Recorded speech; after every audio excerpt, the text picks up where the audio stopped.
Hello again, friends. Very important topic today, and I'm going to go to traillifeusa.com. We've got our guest, Mark Hancock. Well, I'll introduce him in a minute, but I want to quote today's guest, and then we'll get to him. He said, "In the face of a cultural tide insisting that truth is relative and masculinity is toxic, a remnant is rising. This remnant is made up of young men grounded in faith, fortified by character, and equipped with leadership skills honed through experience." We'll be right back on Worldview Matters. Welcome to Worldview Matters, discussing controversial issues, discerning current events, defending biblical Christianity. No topic off limits. And now, here's your host, David Fiorazzo. Hey, friends, God bless you. Thanks for sharing the podcast, for listening, for praying for us. We appreciate it so very much. I want to share with you a little bit about the background from Mark Hancock. He is the CEO of Trail Life USA. We're going to talk a little bit about why this was necessary and with the unfortunate truth of what happened with the Boy Scouts and Girl Scouts. But Mark is a former associate pastor who was also a ministry pastor in college and a youth pastor, a homeless ministry director, and global event director for an international ministry. He holds 2 master's degrees in the mental health counseling field, and he spent time in private practice. He is the author of Trail Ready: 101 Devotions for Dads with Boys. And Mark was also named to the American Family Association's 40 Faithful. I love that organization. Mark lives near Greenville, South Carolina, with his wife of over 35 years. Mark Hancock, thank you so much for your time today. Good to see you. David, it's a pleasure to be with you again. So thank you. So when we first talked, it was years ago on the radio, so people didn't see you, which, think what you will about that, friends. But we talked about the problems at that time with the Boy Scouts. There was a lot of upheaval with some of their compromise and some of the letting homosexual men in the organization. And it just went down from there, it seems. So tell us about your involvement in getting Trail Life USA off the ground. Yeah, well, it's an interesting history to watch this organization, 115-year-old Boy Scouts of America, that gave us presidents and astronauts and senators and war generals and great men over the years, decided in 2013 that they're going to begin to abandon some of the more traditional tenets and values that they had held for years. And out of that, about 300 volunteers across the country said something needs to be done.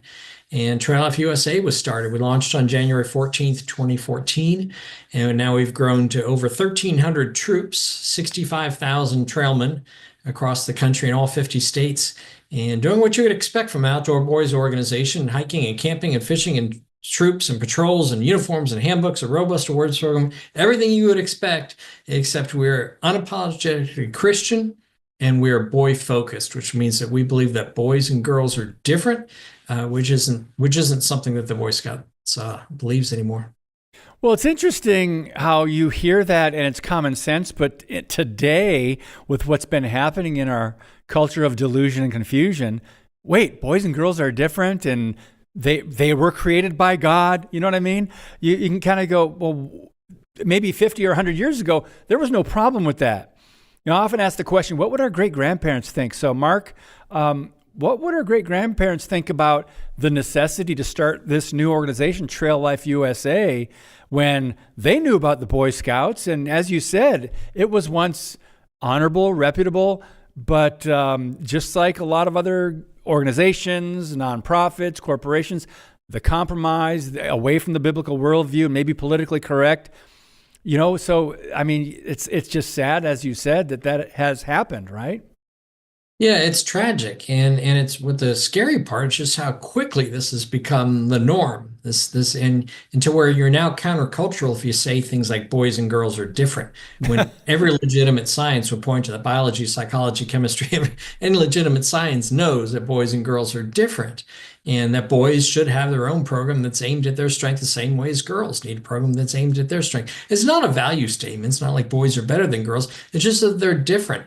And boys have paid a price under a culture that doesn't account for their wonder and their marvel and the uniqueness of the creation of a boy.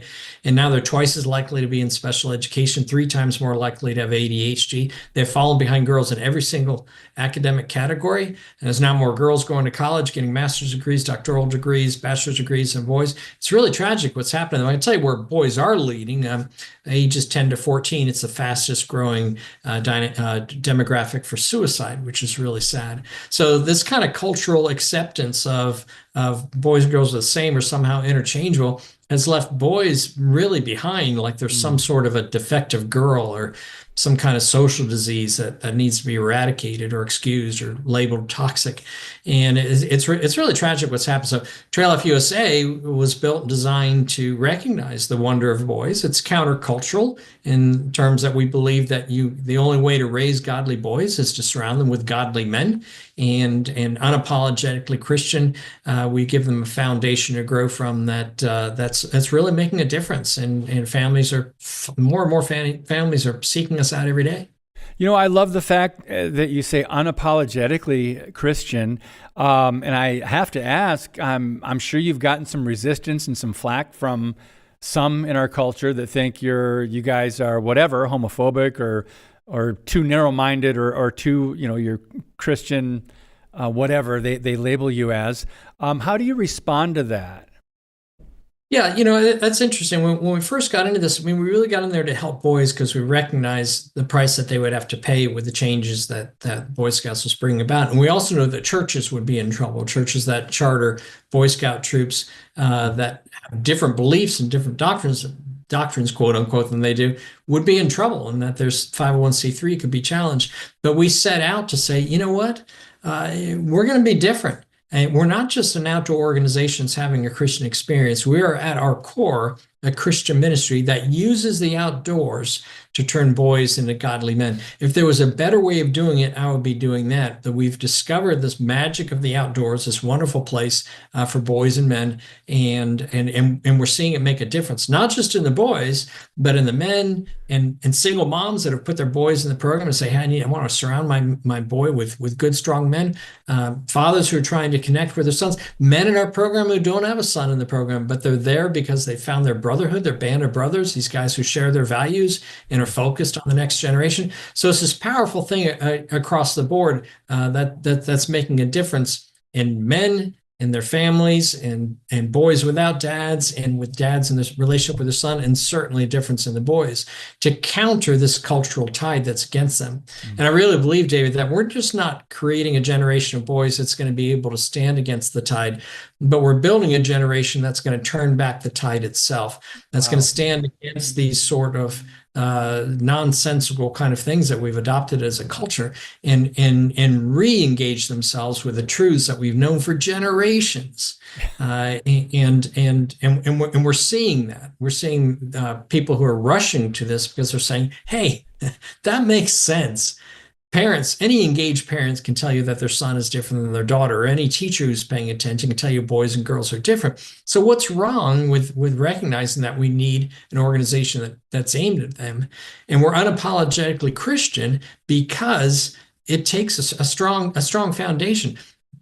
You can't talk to a boy about right or wrong or good or bad if you don't have some sort of foundation for truth. So the Word of God is our foundation for truth, and boys will embrace that. When they understand there's a foundation, something behind what it is that you're telling them, they'll push up against it, but they'll say, okay, I get who you are. And that's kind of who we are. Mm. And when we say the unapologetic part, we say, hey, you don't have to join us. You don't have to like us. You don't have to agree with us. But this is who we are.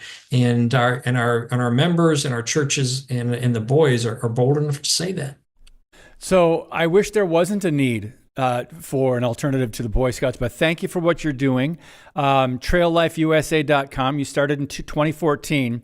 Before we get to some, I want to just share some of the quotes from your other interviews, talk a little bit more about Trail Life. But I wanted to also mention your devotional, Trail Ready. It came out in the last 9 months, 101 devotions for dads with boys. So I know you've been either a co-author or an author of other books, but what took you down this path to come up with a devotional? Yeah, well, in a culture that discounts boys and discounts men, I really felt like it was important to write a devotional for men that's written in style that men like to read. It's not deep theological, doctrinal kind of stuff, but it's something that he can read, ponder, and put to work that day with his son. So if he has a boy in his household that he's raising, it kind of reminds him of his role there, reminds him of the strength of his boys, helps him to understand what's different about his boy that maybe isn't the same as his girl. So it's just these little pieces. But what I love about it is on one page you got the devotional, on the facing page you have a day hike and these beautiful pictures of actually let me show you the inside. These beautiful pictures on every devotional page has a day hike somewhere.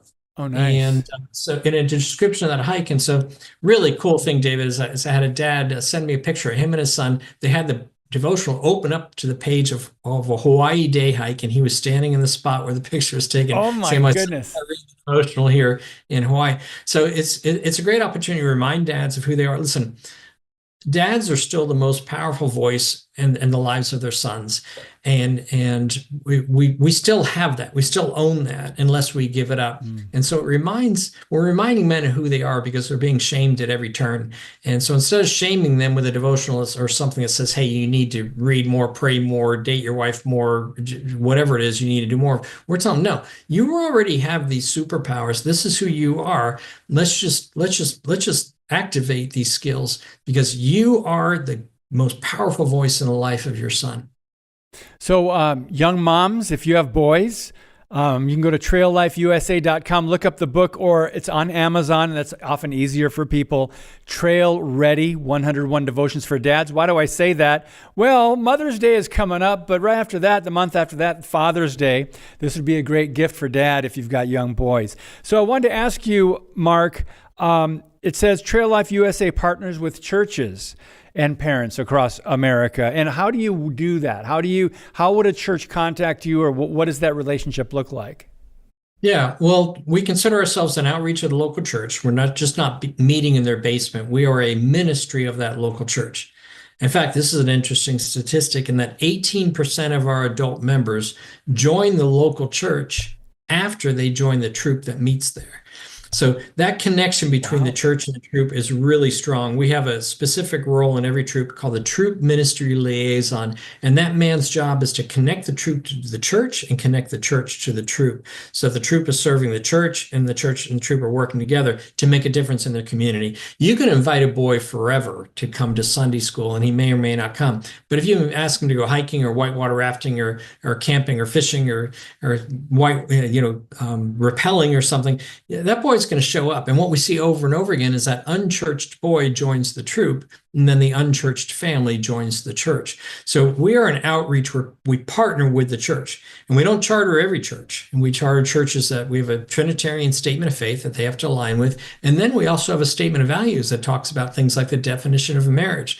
And so sadly, there's more and more denominations that we can't charter, but the ones who are with us agree with the definition of marriage and one man, one woman, those sorts of things, those sorts of values that we're reaching back and maintaining for the boys that we are ministering to. So on the website, TrailLifeUSA.com, friends, you can just scroll over how it works.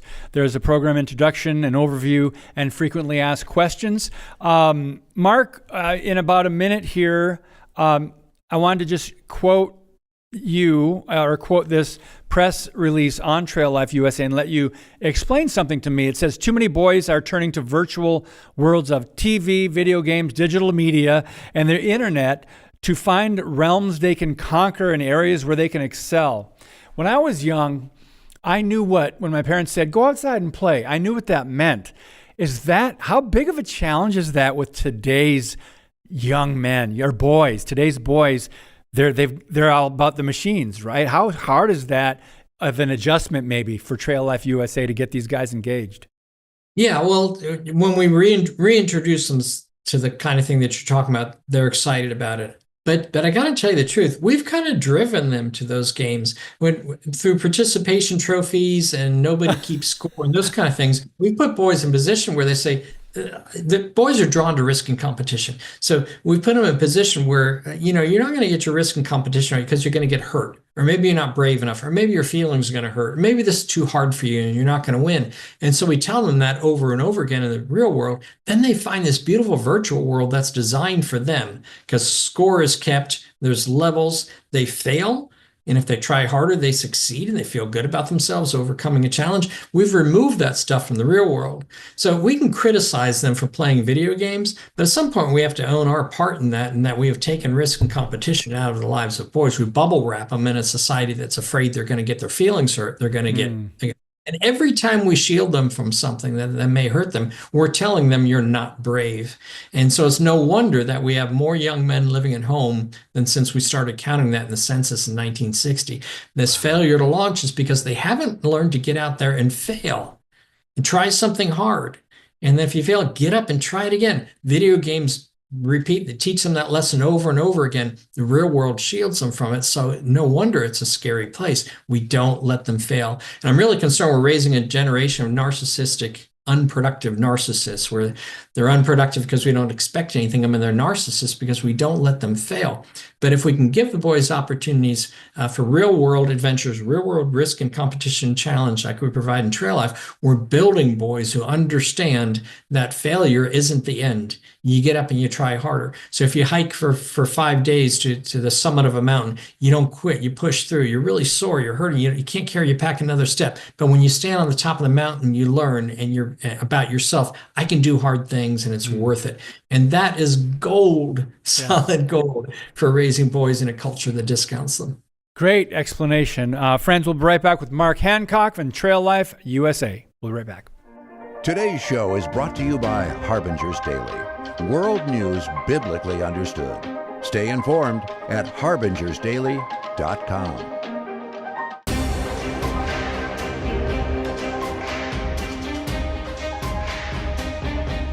Friends, thanks to you and, of course, God, all glory to God.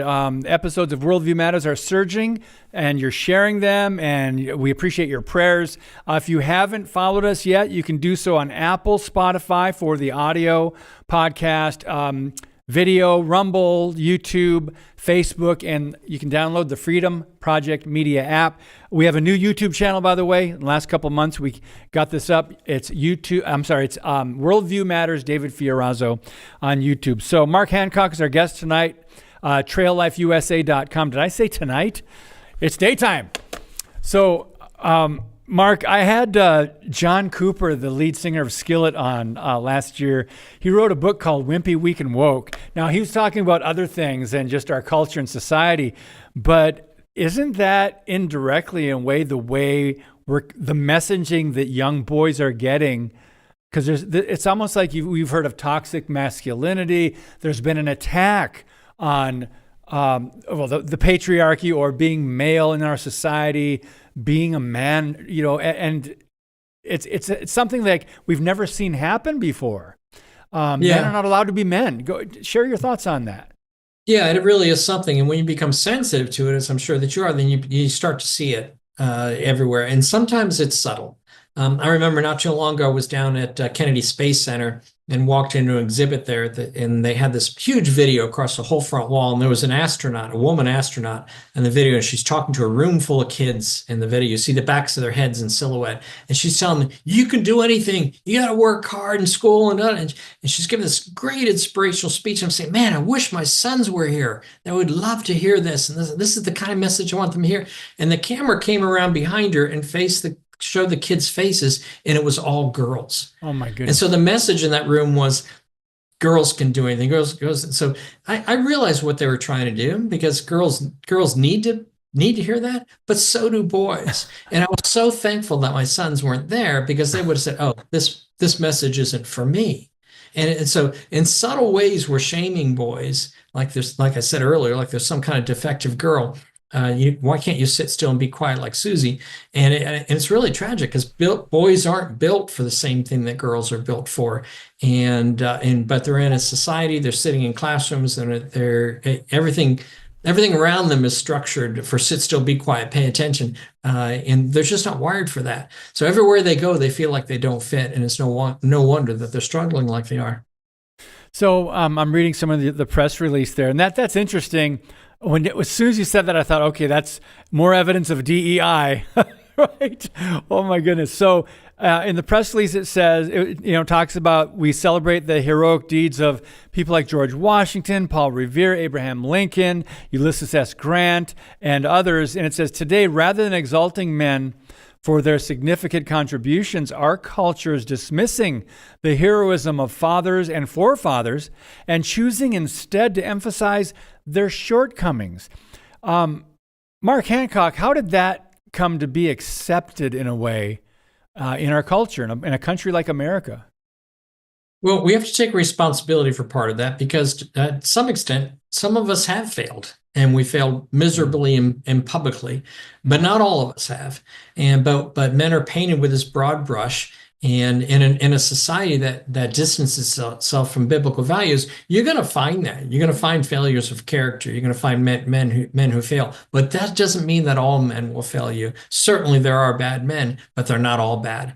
And so that's why we're in the business now. We've had over 120,000 men come through Trail Life USA, and we've learned a thing or two about what makes them do things like go out and sleep on the ground, and go out and give up a weekend to go outdoors in the rain or whatever. We've discovered that men want to be inspired. They want to be challenged. They want to be part of something bigger than themselves. They want to find a band of brothers. That's what creates the greatest generation that will storm the beaches of Normandy to free the world of tyranny, or will cross an uncharted ocean in a boat, or get on top of a rocket ship to go to another planet. That's how you build that, is by giving boys real world experience in the company of men to show them what a man is like.